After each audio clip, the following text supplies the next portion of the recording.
il y a 60 ans, l'ONU acceptait de déployer le long du canal de Suez la première force d'interposition militaire de l'histoire. Les casques bleus étaient nés, et l'année suivante, Lester B. Pearson obtenait le prix Nobel de la paix.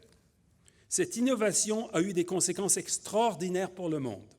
Les forces de maintien de la paix sont devenues un outil incontournable et le Canada y a forgé une partie de son identité sur la scène internationale. Aujourd'hui, le Canada entend renouer avec cette grande tradition, mais il le fera en tenant compte des nouvelles réalités mondiales. On ne peut plus faire du maintien de la paix comme il y a un demi-siècle. Today, Canada plans to return to this great tradition, peacekeeping, but it will do so fully cognizant of today's global reality. We can no longer keep the peace as we did half a century ago. Le monde a changé. Et d'une certaine façon, mesdames et messieurs, ça va peut-être vous surprendre, mais d'une certaine façon, il a changé pour le mieux. Il faut se rendre compte qu'il n'y a plus de guerre classique et directe entre les États. Il n'y en a plus.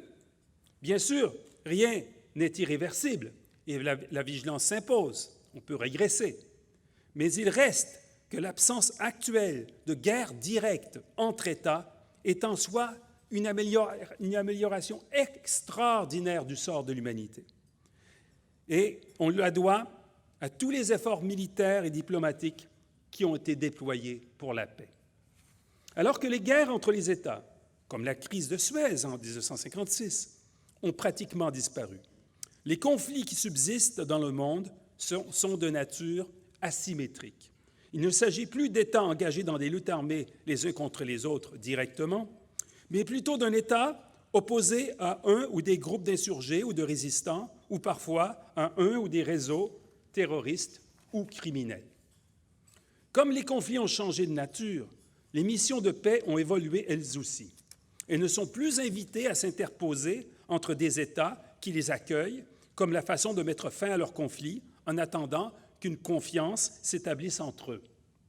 Les conflits d'aujourd'hui sont complexes et requièrent une approche moderne, multidimensionnelle et globale, où se conjuguent des interventions militaires, diplomatiques et humanitaires, ainsi que des initiatives en matière de sécurité et de développement menées dans le contexte plus vaste des opérations de paix.